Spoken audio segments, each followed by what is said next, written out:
கருவில் இருக்கிறது பெண் குழந்தைன்னு தெரிஞ்சால் கருவில் இருக்கப்பவே அதை அழிக்கிற இந்த உலகத்தில் இந்த மனுஷனுக்கு 35 பெண் குழந்தைன்னு சொன்னால் உங்களால் நம்ப முடியுமா?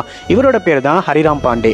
ஏப்ரல் 12, 2004 அன்னைக்கு வேலைக்கு காட்டுக்கு போயிட்டு இருக்கப்போ ஒரு குழந்தை கத்துற சவுண்டு கேட்டிருக்கு. என்னடா அப்படின்னு தேடி போய் பார்க்குறப்போ ஒரு பிஞ்சுலம் குழந்தைய எறும்புங்களாம் சேர்ந்து கடிச்சிட்டு இருந்திருக்கு. அந்த குழந்தைய எப்படியாவது காப்பாற்றணும்னு தூக்கிக்கிட்டு இவர் வீட்டுக்கு போயிட்டாரு. அந்த குழந்தையும் இவர் காப்பாற்றிட்டாரு. அந்த குழந்தைக்கு இவர் வச்ச பேர் டாப்ஸி. அவரோட குழந்தைங்களா அந்த குழந்தையும் சேர்த்து இவரும் இவர் ஒய்ஃபும் வளர்க்க ஆரம்பிச்சாங்க. இதே மாதிரி அடுத்தடுத்து ரோட்ல, காட்டில், குப்பை தொட்டிலன்னு இருக்க எல்லா குழந்தைங்களையும் எடுத்துட்டு வந்து வளர்க்க ஆரம்பிச்சாரு. ஏன்டா இந்த குழந்தைங்க எப்படி இருக்குன்னு நீங்க கேட்டீங்கன்னா, இந்த குழந்தைங்க எல்லாருமே பிசிக்கலி சேலஞ்சா குழந்தை பிறந்துருச்சுன்னு அந்த குழந்தைங்களை நைட்டா தூக்கி போட்டுட்டு போன பேரண்ட்ஸ்க்கு இல்லாத அன்பு கூட இவருக்கு இருந்திருக்கு. அந்த குழந்தைங்க எல்லாத்தையும் எடுத்துட்டு வந்து வளர்த்திருக்காரு.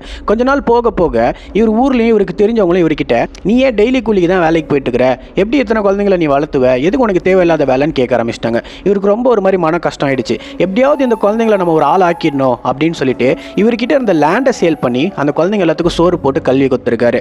கொஞ்சம் இவர் பண்றது வெளியில தெரிஞ்சதுக்கு அப்புறமேட்டு அமிதாப் பச்சனோட கோர்பதி அப்படின்ற ஷோக்கு இவர் இன்வைட் பண்றாங்க. அதாவது நீங்களும் எல்லாம் ஒரு கோடியில. அவர் அந்த ஷோக்கு போய் கோடி ரூபாய் ஜெயிக்கலைங்க. பட் அந்த ஷோவை பார்த்து பல கோடி மக்களோட மனசை ஜெயிச்சாரு.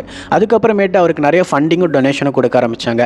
அது மூலியமா அந்த குழந்தைங்களை வளர்த்து ஒரு பெரிய ஆள் ஆக்கிட்டாரு. நீங்க சொன்னா நம்ப மாட்டீங்க, இவர் 30ல இருந்து 35 குழந்தைங்களை வளர்த்திருக்காரு. அதுல நிறைய பேர் டாக்டர்ஸாவும், இன்ஜினியர்ஸாவும், டீச்சர்ஸாவும் இப்ப இருக்காங்க. நான் ரீசெண்டா கேட்ட ஸ்டோரிஸ்லயே ஹியூமானிட்டி உள்ள ஒரு மனிதன் அப்படின்னு சொல்லணும்னா ஹரிராம் பாண்டே தான். இந்த மனுஷனுக்காக இந்த வீடியோக்கு ஒரு லைக்கை போட்டு இந்த மாதிரி யூஸ்ஃபுல் இன்ஃபர்மேஷன் வேணும்னா நம்ம வீடியோ ஃபாலோ பண்ணிக்கோங்க.